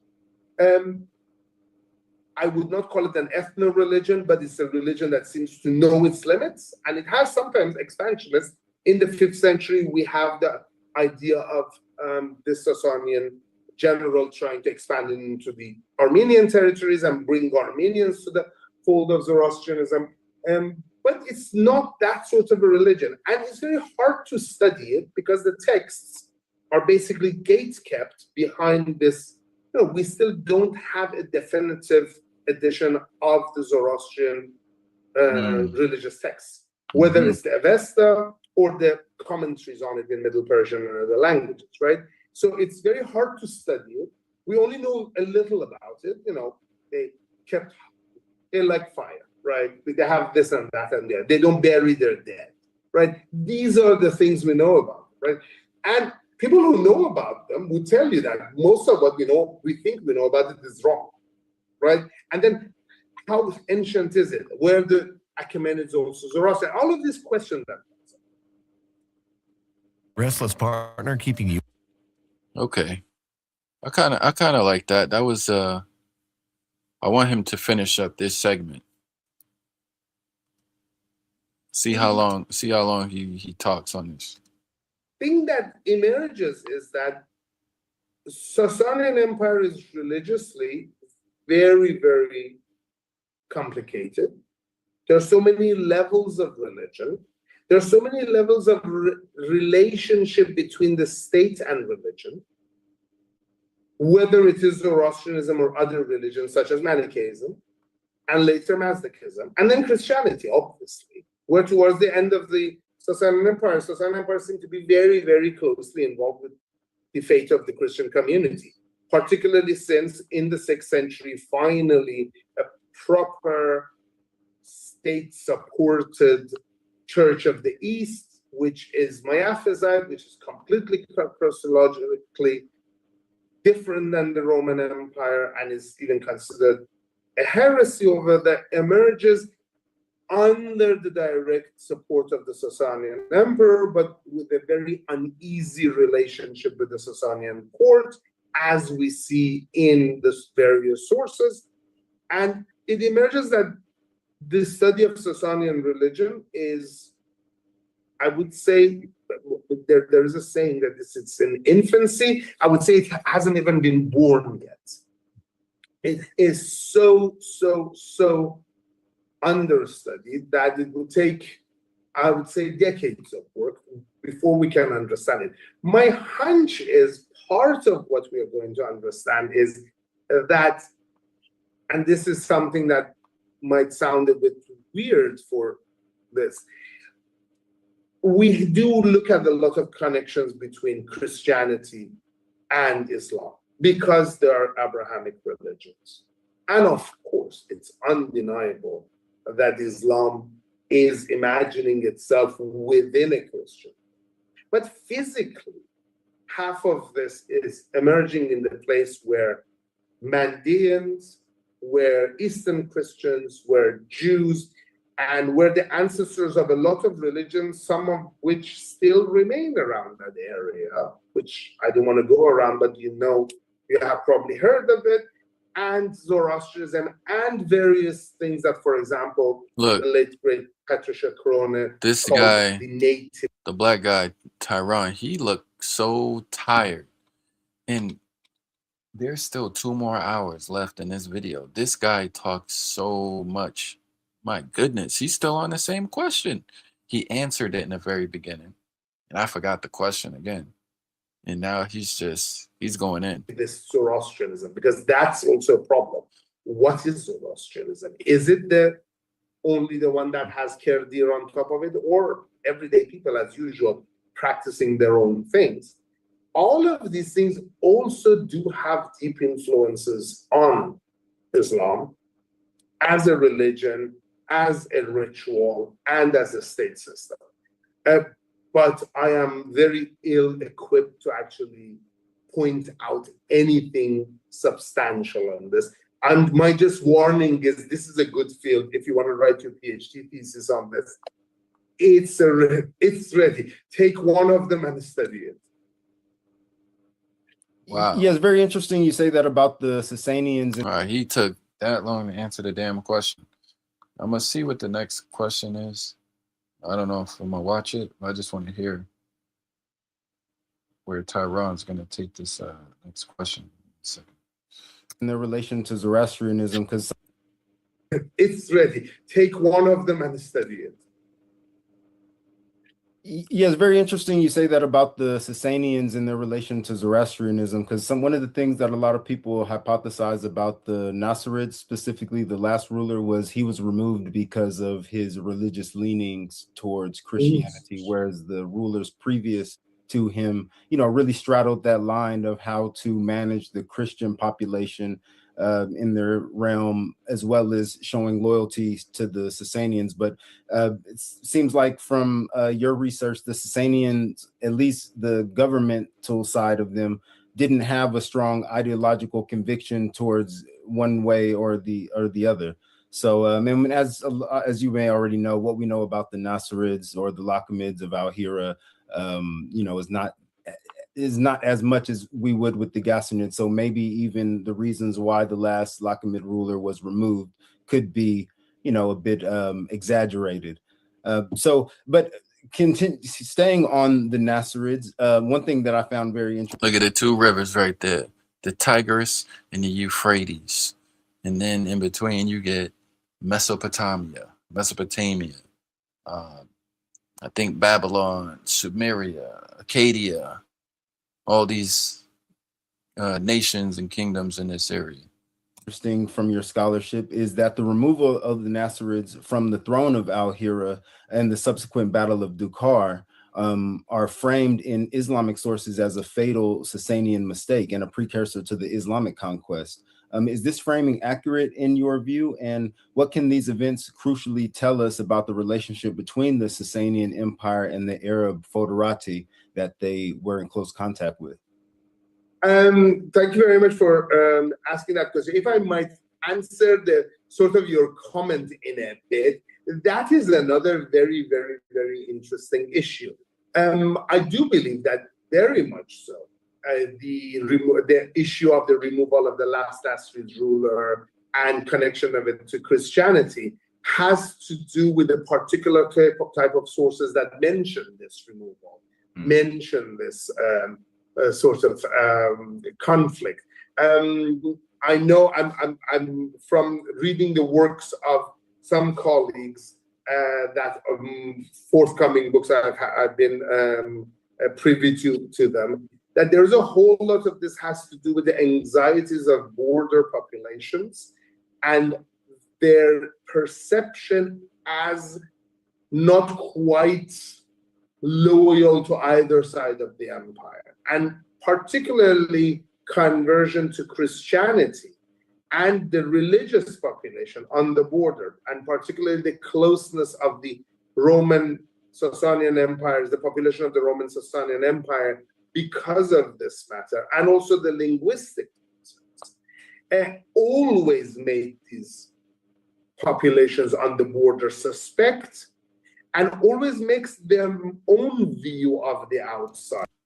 You know what I'm starting to think, Kareem? I feel like during this day and time that we're in right now, 2026, just based off of what's been going on, this is like the perfect precursor conditions to a new religion arising. It seems like society is reaching a breaking point, right? Based off of certain external pressures. And yeah, I'm gonna call them external pressures because I think what's going on is more so a result of the state and what the government is doing and what the legislative body is doing for the purposes that they're doing it for. It could be economical or whatever. But these conditions that we see, especially with social media and having like there's such thing as social media brain or monoculture, where everyone's kind of experiencing the same messed up reality in a lot of ways. We're sharing that with each other. And a lot of people are unhappy with the way if there's a single person who is happy with the way that society is going, they got to be batshit crazy. That doesn't mean that their life doesn't have positives, right? Like our individual lives could be good.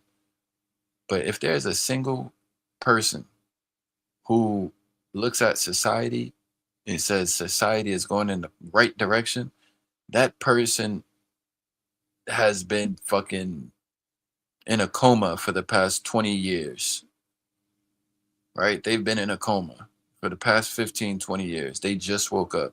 they still think it's goddamn 2006 or some shit, right?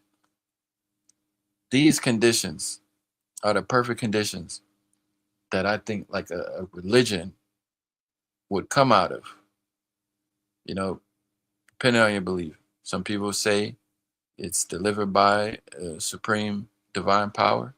Some people could see that as symbolism for just being inspired.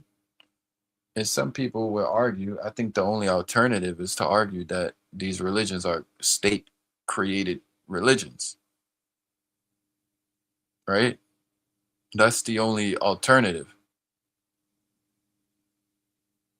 Now, my issue with that, the only issue I have with that, right, is the religion that's being created by our state today.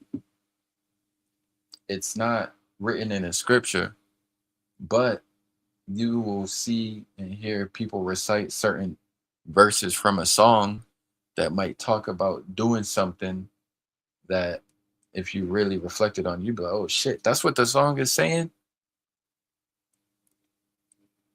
So I feel like the state now, or the governments now, they use media, they use celebrities, they use marketing, definitely use the phones, all these things. They use all these things as tools to form the new world religion, or the quote unquote new world order, right? Where now everyone is tuned in to like the same stuff, the same like destructive stuff. And it's become like a monoculture to the point where now people don't even really trust people like that. You know, people don't gather with people anymore, right? People don't really meet in person anymore. People don't spend time in person anymore. People are more comfortable typing and texting to each other, right? So my issue with the argument that like for example, Islam is state created, I feel like one, Islam is such a, I feel like it kind of separates the individual from politics in the sense that there's not a lot of talk about government and hereditary rule as much as it is a socialization type of it's more of a social order, if that makes sense. It's more of like a social order. And I find it that governments largely, it seems like their way of controlling people is not to be like a positive influence. Governments are much better at controlling people in more like nefarious and negative impactful ways.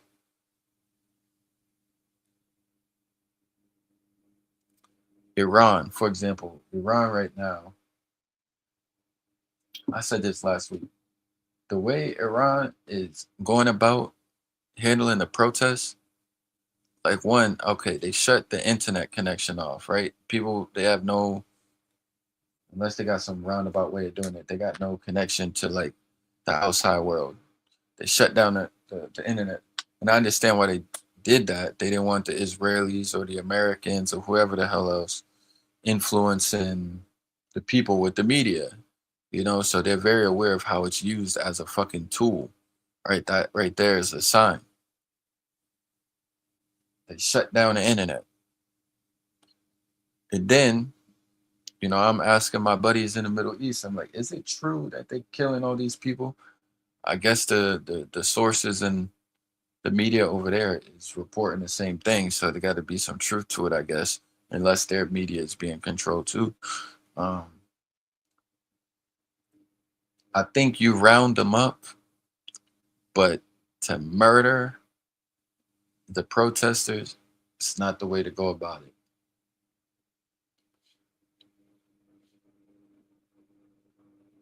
And now Trump, he's trying to use that as his like ethical stimuli for why the US is going to do what they're about to do. So now the Iranians are like, they're trying to balance a walk on a tightrope. Like, all right, we got to subdue the protests, but at the same time, we can't do too much because that's just giving the Americans more fuel to put on the fire, to spin their narrative. And this is why I can't stand social media, right? Because social media really shows how fucking stupid people are, to the point where they can't think. Like, people have a hard time taking a step back and really analyzing like both sides and what's going on. Like, a lot of times people just jump to a side. Like, oh, black people over here, I'm on that side. Or, oh, women are over here, I'm on that side. This is how people are starting to organize themselves now. And it's all good, right? This goes back to human nature. You got to organize somehow. Some people are lone wolves. Some people roll in packs. Some people gather in secret societies, like the Mithraic cults. Other societies form religions. And I think they're always a reaction to something. So once again, just going back to what I was saying initially, right now would be the perfect climate because of everything that's going on. Warfare, right? Looming warfare, looming financial collapse. We damn near just had a health collapse, right? Where millions of people died from a virus. So now people are just anxious in general because anything could happen, right? Men are chopping their sticks off, right? Women are trying to be men. Everything is backwards. This is the perfect climate for, like, something has to come in and resolve this, or the world society is gonna stay stuck in the mess that it's in. And if anybody's gonna pretend like this shit is not messy, like I said, they've been in a coma for the past 15 to 20 years. Or they just stupid. But I don't think anyone's really that stupid. Everyone kind of sees what's going on in the world. Unless you even if you locked up, you would have to be aware.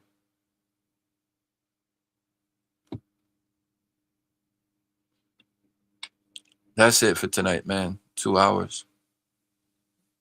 I think I got across what I need to get across. I'm still going to be listening. I'm still going to be listening to the Arabic 2026 all year and be studying. 2027, all of my live streams are going to be in Arabic, inshallah. 2027. Maybe not all of them. Good night, Kareem. Sabah al-Nur, right? Sabah al-Nur, Kareem. Ma'as salama. Have a good night. Take care. But yeah, hopefully, it's 2027. I'll be able to do some live streams in Arabic. Just speak in Arabic. What is it? It's February. Oh yeah, I could definitely do it. It's only February. I'm speaking like it's June. I got 10 months. 10 months to keep doing what I've been doing every day, listening to Arabic live streams, practicing on the computer, every once in a while chatting with some of my friends from the Middle East. Oh yeah, I'll do that. By 2027, this time next year, if everything is all good and in order, the boy gonna be able to speak another language. And then after that, I'll learn Greek. After that, I'm either gonna learn Greek or I'm gonna learn Russian. One of the two, Greek or Russian. I already have a little foundation in Russian. Went to school with some Russian kids. So, this is why I'm very well-rounded. This is why it's the round table gang, the global gang. Kareem, do you see? Do you see? Can't you see? Can't you see? All right, that's it. Peace.